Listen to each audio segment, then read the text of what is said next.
Final Word Daily, Adam Collins, Jeff Lemon, the second and final day here at the Gabba in a fairly staggering test match. Australia 1-0 up.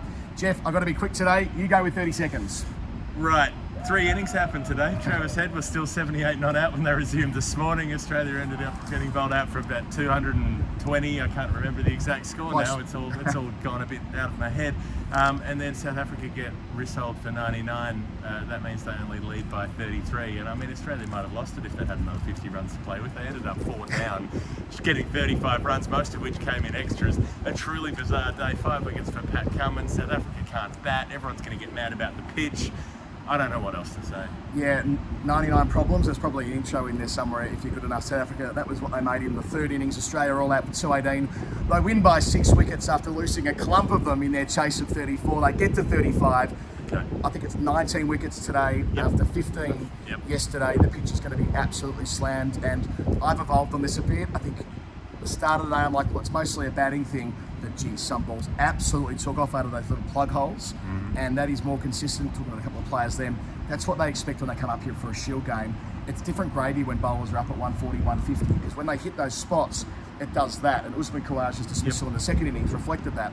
One went over his head, the next one nearly hit his stumps, and he's like, fuck this. And he backed away, tried to slap one and got caught at backward point. There's like an element of preservation there, and yeah, I mean, it's almost certain the ICC will have a word to say. Well, and I'm sure a lot of other people, and I'm already getting the messages, and I'm sure you are. If this was in India, everyone would be saying the pitch was terrible. India didn't play in this test. Yeah, weirdly they weren't actually. They weren't in this test, right? Just there was the wicket from Nathan Lyon that kept low, that hit Bavuma in front of the stumps. That was the only one I noticed that kept low in terms of when a wicket fell. There were a lot more that were about substantial bounce. It was about jumping from not from a full length, but from a hard length and jumping up at the gloves, that kind of thing. Cummins was able to use that. There was certainly a lot of movement off the seam, but it wasn't every ball. It was, if you hit it just right, you could get it to It was the marks, wasn't it? I mean, you could see them. They were on the slow-mo replay, and it was like, I'm trying to think of what the appropriate comparison would be, but spread out over the pitch on a good length. Because of yesterday, I spoke to Lyon before the toss yesterday, and he was like, as he does, pressing the pitch with his hands. And usually Lyon says something like, oh no, bat first, bowl fourth, spinner, bat first. Yesterday's like, there's plenty in this. As he was feeling plenty in this, which gives a sense of how this was different. One player said to me then, they've never seen a pitch like this in any game of cricket in Australia. Right. A professional game, that is. So that's where they're at the moment. So, I mean, it's the reason we're talking about it is because it's going to be a massive yarn. Sure. Not because we want to talk about the pitch, believe me. Yeah. So it was Travis Head and Cameron Green coming out this morning, and I liked the way they came out. Green looked at what Head did yesterday and said, got to score runs before you get out, and started slamming straight drives. 3 of them, a couple off Rabada, 1 off Norkia. I mean, who's bowling high 140s, and Cameron Green's like, that's fine, I'll just pop on the front foot and drive back past him for 4. 4 boundaries in his 18. In the first, not even the first over, because Rabada had got a wicket with his first ball of an over last night. So in the first 5 balls, they'd gone from trailing to leading. They were 7 behind when they started. Green and Head hits 3, Green hits a 4, suddenly they're in front. That was the intent. Within 6 overs, they're 29 ahead. And then they both get out in an over from Marco Jansen. But the fact that they'd taken it up to South Africa in that first 6 overs, if that was South Africa, they would have scored 3 runs in those 6 overs, just hanging in there trying to survive. The fact that those 2 were proactive, that got them 29 ahead. And that means that Carey's able to come out and do his one-day international thing, knock the ball around, 22 not out, a few from Stark, gets them 66 up, and that's actually substantial in the context of this game. Yeah, 66 might have been 266 had that been the kind of game where it might go deep, but it was never going to go deep. It was a shootout, and Australia had the big guns. One of them, Travis Head, batting like Adam Gilchrist, who spoke about him last night. A shame he's out for the second time in the 90s in the space of 3 weeks. It was a match-winning performance in a roundabout kind of way due to the collapse Australia had in the second innings. I mean, if he gets out early yesterday, it's probably a different result we're talking about this evening. Cameron Green, talking to Brad about this, he's had this focus with the batting coach Michael Dividito about getting his head further up, and boy, his head was up right today, down the ground. I mean, I know he's played no red ball cricket apart from, that was pink ball, the innings he played last week against the Windies, but that feels like an important step in the right direction for him moving into the Melbourne and Sydney test matches in quick succession. And then you've got... Melbourne could be a green seamer as well. Won't be now. No, won't be now, Even if they left 12 mils of grass on last year. So remember, only 5 mils of grass on this. This wasn't about... It looked green, but it wasn't about the grass. It was about the surface.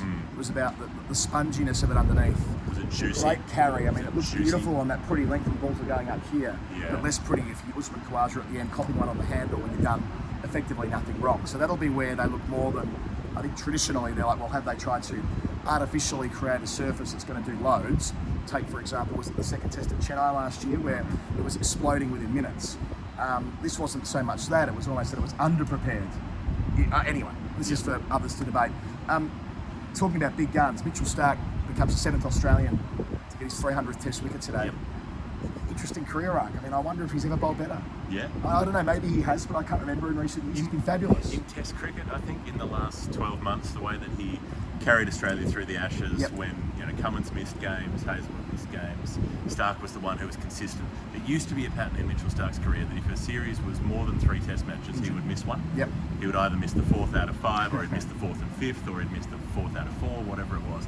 He would always get injured. He'd get tired out in some way. Last summer, he was the one. He was the central one who was able to push through. He may do it again. He probably wants to try to do it again this summer. I think if they try to rest him again, he'll have a revolt. Say no.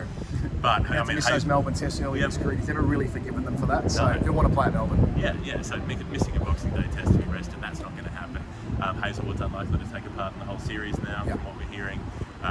Scott Boland comes in and starts doing Scott Boland things. So you get Starc swinging one through Rassi Mandandasan, who played it badly, by the way. Everyone was like, "What a delivery from Starc!" And like, the gate was about this wide, and Mandandasan's hanging his bat outside. I mean, both things can be true, though. I mean, you saw I think it was Channel 7 did the projection of where the ball was going and where the ball hit, middle and off. It was missing off by a mile. I mean, it's moved a mile. Like, with that angle, left arm over. But if you're a right-hander, you're playing for in-swing. You're playing for Mitchell Starc to swing it. Sure enough, but that is moved. I mean, it's the perfect way for Starc to reach 300, because how many players have similarly left a gap between bat and pad when they're playing down the line? They think the ball's going to be out wrongly, and it's come back through and crashed through. And it isn't pretty for Van der Dussen, but it was sure pretty for Starc, who was able to have big beaming smile on his face. It wasn't about DRS or a leg before shout. Sure. He could just celebrate, and that Not was yet he joyous. doesn't, No, but no, all yet he that. does. He actually does. Mark Nicholas was here too. He for was, Supersport, Supersport, yeah. which was nice.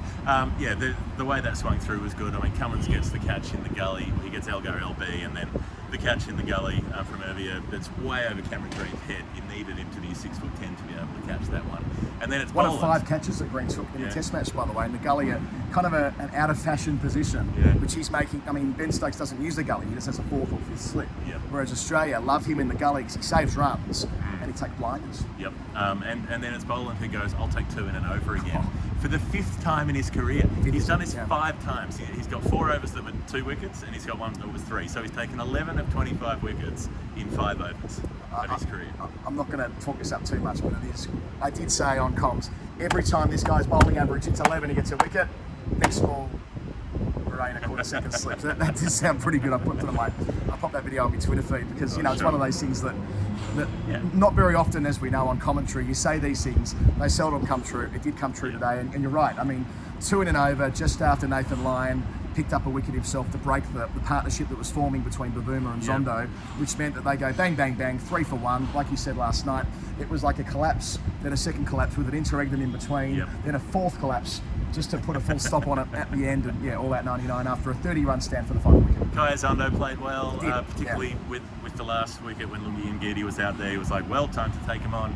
We started hitting balls off a length, off the top of the bounce, hitting them down the ground, playing the pull shot.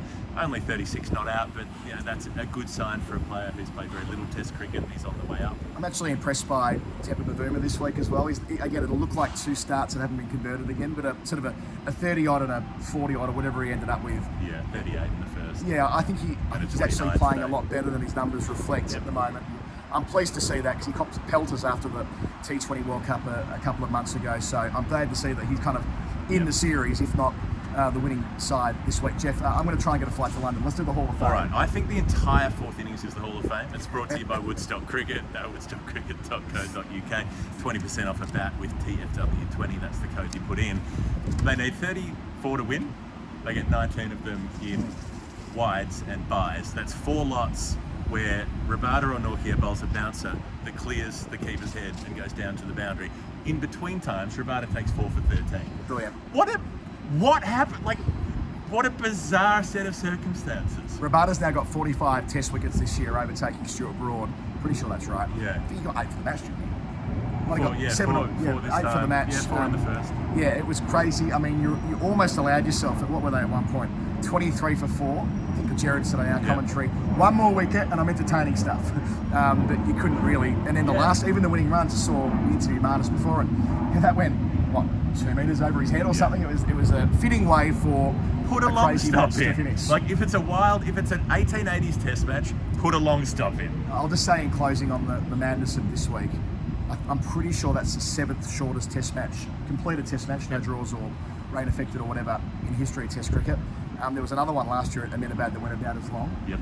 This is happening more often. I don't think it's by, I don't think it's just a coincidence. It's worth considering that these things are happening a little bit more than they used to.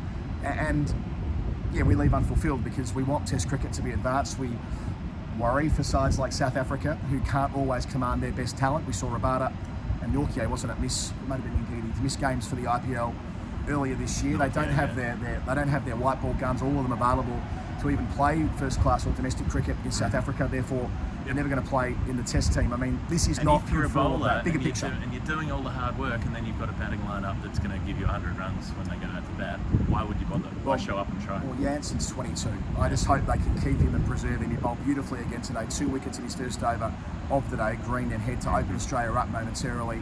He's a star. His strike rate, by the way, last Hall of Fame, his strike rate with about 500 balls to go to reach like a real strike rate. I think he bowled 1,500 balls, 2,000 to meet the qualification. He's better than George Lehman's. Wow. By about a run and a half. Yeah. So watch this space on that when we go to Melbourne. And honestly, if they had another 40 runs, like And another they might win 40 the runs, test. they could have won the test match today. I'm not going to be here for Melbourne and Sydney. Going home, Rach's having another baby, as most of you would know, in the middle of Jan, but I will still be with Jeff on the weekly show, the Christmas special, story time next week. You know how it works on our program. Can't stop, won't stop. Thanks for watching and listening throughout the course of the time that I've been in Australia, and can't wait to do it all again, however we do it, in the weeks and days to come. Australia victorious in a bizarre test match by 6 wickets. Ta-da. 2-day test. 2-day test. See ya.